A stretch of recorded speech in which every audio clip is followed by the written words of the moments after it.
Welcome to Kutch time. Today is November 9th, 2025, and the Detroit Pistons just beat the Philadelphia 76ers 111 to 108, moving to 8-2 on the NBA season. After a poor start, going down 13 points at one point, Cade Cunningham became the superstar that he is. He had a 24-point second half, shooting 8 for 11, and had a monster and one posterizer on Andre Drummond to push the lead in clutch time. There was a lot to like today. Again, Cade Cunningham finished with 26 points, 11 assists. He had a terrible first half. There's no way you can avoid it. His first half was not good. He was dishing out the ball at least, and it was helping his teammates out. But yeah, he started 1 for 9. He had 2 points going into the halftime, and we were down 10 at halftime. And he was a big reason why, but he was the biggest reason why we came back. So you can wave off the absolutely terrible first half had for the absolutely electric and superstar, all star, MVP caliber second half. He showed up tonight, and he has shown up at many points in the season. A lot of the times, Kate kind of sucks in the first half, comes alive in the second half, and we just have to deal with as Pistons fans because he locks in, and we end up getting the win. Jalen Duren has continued his all-star caliber play. He had 21 points, 16 rebounds, 2 steals, 2 blocks, and his defensive intensity has increased tremendously. There was a point in the second half or the third quarter where he wanted help from Asar Thompson, and instead of kind of just shrugging it off or be like, no, no, no, it's on me, or putting all the blame on Asar, he's like, hey, Asar, verbally kind of argue, went back and forth, went to timeout, and then saw them on the bench arguing a little bit back and forth, showing that he really wants this, really wants the defensive possessions to work well for the Pistons, and it just communicating what he needs and what the team needs. Even if it's not him doing it, he needs a star to help out when he it gets beat or when he needs the help. He's admitting that he needs the help. Um, Duncan Robinson also had a great game. He had 17 points. He was 4 for 9 from three. He fouled out in clutch time, and it was almost a scary loss because he was shooting so well, and he was such a big part of the offense tonight. But he in his minutes that he did play, he was great. He started out really slow, had a really bad first three-ish games, and then he's kind of come alive. He's the player we signed, the player we know he can be, and he knows he can be, and he's done that for the Pistons these past and during this 6 game win streak that we're on right now.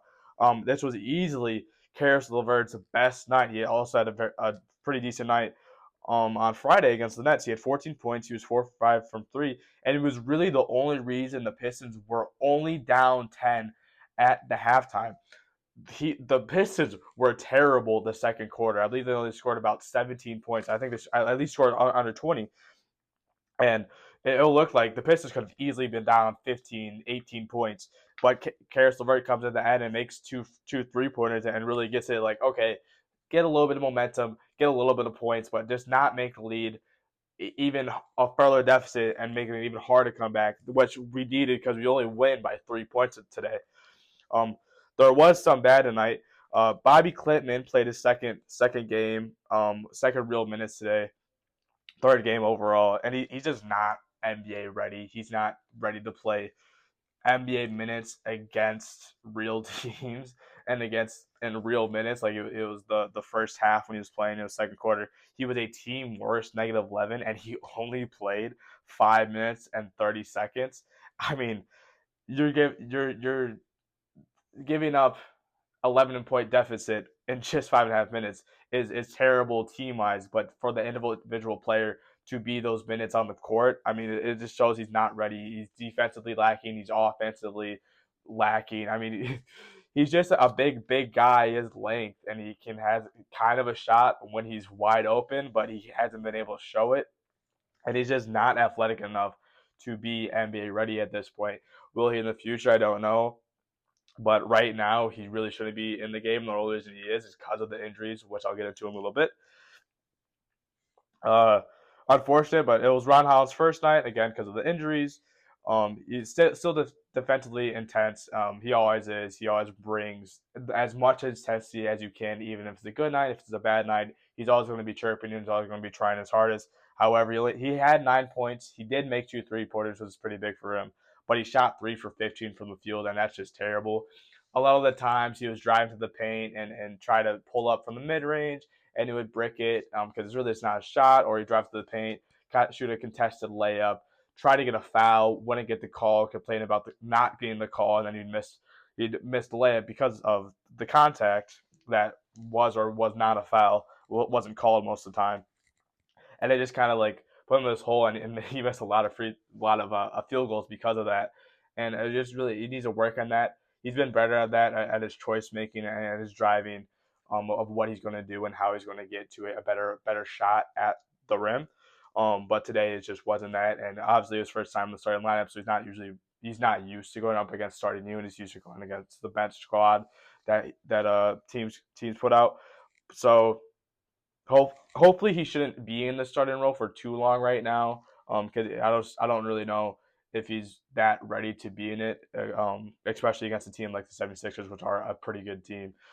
They're definitely playoff contenders.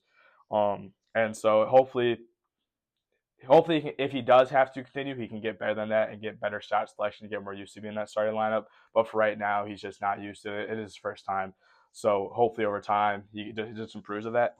Uh, Look, there's a lot of injuries going on with the Pistons right now. Today, Marcus Sasser was announced to miss. He's going to miss starting today the next 4 weeks. He's already hasn't played a game. We're 10 games in the season. Um, Marcus Sasser going into the season wasn't really projected to be that big of a role. Then once Ivy got hurt, it was like, all right, Sasser can definitely fill that role that Ivy's going to leave out. And now it's going to be Ivy is probably going to come back and play his first game before even Marcus Sasser does. Because Ivy is due up for an update in about the next week and a half. Will he come? He won't come back immediately, but it's just the update. And Sasser, we know at this point, will be out for the next 4 weeks. And it was kind of weird timing because Sasser's basically been deemed like day to day for the whole NBA season. So I was like, when is he going to come back? We haven't really had an update. All I knew was it was a hip impingement, and so I was like, what's really going on here? There wasn't really much info. That's really annoying. That NBA teams are getting into right now is not giving enough info on who and how bad an injury is. Because obviously, you could announce at the beginning of the season, oh, Marcus Sasser is going to miss the first 6 to 8 weeks, and that would have been good knowledge for a fan. Especially just knowledge of like how the lineups are going to work and who we're going to see going out there every night. But now we're 4 weeks into the season, and now Marcus Sasser's out for the next 4 weeks. Ivy kind of had that. He played the first preseason game, and then he was resting, and he was looking like questionable for the rest of the preseason. And then near the end of the preseason, it's announced, he had another surgery in his knee to just break up all the stuff and that's wrong with his knee, and then he's going to be out for 4 to 6 weeks. So it's just kind of like we're not getting the updates as fast as we could, and it's just annoying as a fan perspective for that. And then we also have Tobias Harris and Stu, who are day to day. Tobias Harris has already missed. I think this was his fourth game miss, and Stu was his first game as he just rolled his ankle Friday night. So hopefully one of those two can come back soon, if not both.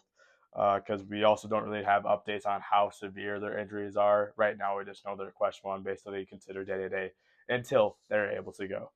The next game is tomorrow night against the Washington Wizards. This one should be an easy one for the Pistons. The Wizards are one of the worst teams in the league. They were last year, they were the year before that, and they definitely still are this year. They have no star player, and they're just a young, scrappy group of guys like the Pistons were for a few seasons.